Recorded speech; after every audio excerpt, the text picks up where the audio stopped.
Hechos, capítulo 27. Cuando llegó el tiempo, zarpamos hacia Italia. A Pablo y a varios prisioneros más los pusieron bajo la custodia de un oficial romano llamado Julio, un capitán del regimiento imperial. También nos acompañó Aristarco, un macedonio de Tesalónica. Salimos en un barco matriculado en el puerto de Adramitio, situado en la costa noroccidental de la provincia de Asia. El barco tenía previsto hacer varias paradas en distintos puertos a lo largo de la costa de la provincia. Al día siguiente, cuando atracamos en Sidón, Julio fue muy amable con Pablo y le permitió desembarcar para visitar a sus amigos, a fin de que ellos pudieran proveer sus necesidades. Desde allí, nos hicimos a la mar y nos topamos con fuertes vientos de frente que hacían difícil mantener el barco en curso, así que navegamos hacia el norte de Chipre, entre la isla y el continente. Navegando en mar abierto, pasamos por la costa de Cilicia y Panfilia y desembarcamos en Mira, en la provincia de Licia. Allí, el oficial al mando encontró un barco egipcio de Alejandría con destino a Italia y nos hizo subir a bordo. Tuvimos que navegar despacio por varios días y, después de serias dificultades, por fin nos acercamos a Gnido, pero teníamos viento en contra. Así que cruzamos a la isla de Creta, navegando al resguardo de la costa de la isla, con menos viento, frente al cabo de Salmón. Seguimos por la costa con mucha dificultad y finalmente llegamos a buenos puertos, cerca de la ciudad de Lasea. Habíamos perdido bastante tiempo. El clima se ponía cada vez más peligroso para viajar por mar, porque el otoño estaba muy avanzado, y Pablo comentó eso con los oficiales del barco. Les dijo: «Señores, creo que tendremos problemas más adelante si seguimos avanzando. Naufragio, pérdida de la carga y también riesgo para nuestras vidas». Pero el oficial a cargo de los prisioneros les hizo más caso al capitán y al dueño del barco que a Pablo, ya que Buenos Puertos era un puerto desprotegido, un mal lugar para pasar el invierno. La mayoría de la tripulación quería seguir hasta Fenice, que se encuentra más adelante en la costa creta, y pasar el invierno allí. Fenice era un buen puerto, con orientación solo al suroccidente y al nororiente. Tormenta en el mar. Cuando un viento suave comenzó a soplar desde el sur, los marineros pensaron que podrían llegar a salvo. Entonces levaron anclas y navegaron cerca de la costa de Creta. Pero el clima cambió abruptamente, y un viento huracanado llamado nororiente sopló sobre la isla y nos empujó a mar abierto.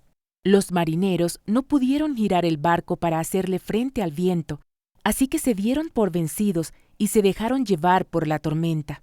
Navegamos al resguardo del lado con menos viento de una pequeña isla llamada Cauda, donde con gran dificultad subimos a bordo el bote salvavidas que era remolcado por el barco. Después, los marineros ataron cuerdas alrededor del casco del barco para reforzarlo. Tenían miedo de que el barco fuera llevado a los bancos de arena de Sirte, frente a la costa africana, así que bajaron el ancla flotante para disminuir la velocidad del barco y se dejaron llevar por el viento. El próximo día, como la fuerza del vendaval seguía azotando el barco, la tripulación comenzó a echar la carga por la borda. Luego, al día siguiente, hasta arrojaron al agua parte del equipo del barco. La gran tempestad rugió durante muchos días, ocultó el sol y las estrellas hasta que al final se perdió toda esperanza. Nadie había comido en mucho tiempo. Finalmente, Pablo reunió a la tripulación y le dijo: «Señores, ustedes debieran haberme escuchado al principio y no haber salido de Creta. Así se hubieran evitado todos estos daños y pérdidas. Pero anímense, ninguno de ustedes perderá la vida, aunque el barco se hundirá. Pues anoche un ángel de Dios, a quien pertenezco y a quien sirvo, estuvo a mi lado, y dijo: Pablo, no temas, porque ciertamente serás juzgado ante el César.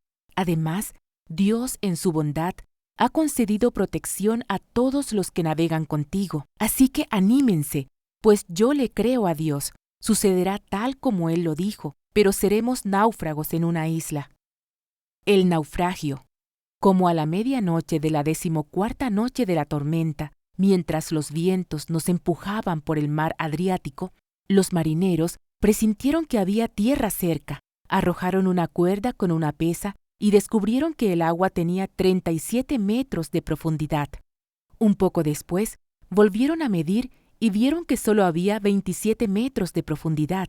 A la velocidad que íbamos, ellos tenían miedo de que pronto fuéramos arrojados contra las rocas que estaban a lo largo de la costa.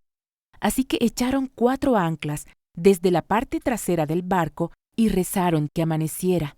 Luego los marineros trataron de abandonar el barco, bajaron el bote salvavidas como si estuvieran echando anclas desde la parte delantera del barco. Así que Pablo les dijo al oficial al mando y a los soldados: «Todos ustedes morirán a menos que los marineros se queden a bordo».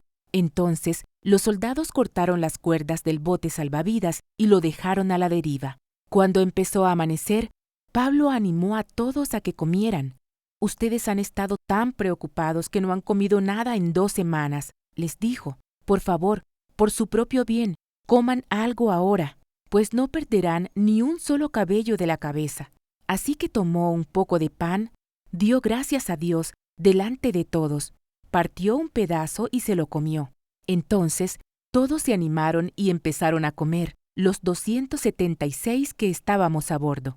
Después de comer, la tripulación redujo aún más el peso del barco, echando al mar la carga de trigo. Cuando amaneció, no reconocieron la costa, pero vieron una bahía con una playa y se preguntaban si podrían llegar a la costa haciendo encallar el barco. Entonces cortaron las anclas y las dejaron en el mar. Luego soltaron los timones, izaron las velas de proa y se dirigieron a la costa, pero chocaron contra un banco de arena y el barco encalló demasiado rápido. La proa del barco se clavó en la arena, mientras que la popa fue golpeada repetidas veces por la fuerza de las olas y comenzó a hacerse pedazos. Los soldados querían matar a los prisioneros para asegurarse de que no nadaran hasta la costa y escaparan, pero el oficial al mando quería salvar a Pablo, así que no los dejó llevar a cabo su plan. Luego les ordenó a todos los que sabían nadar que saltaran por la borda primero y se dirigieran a tierra firme. Los demás se sujetaron a tablas o a restos del barco destruido, así que todos escaparon a salvo hasta la costa.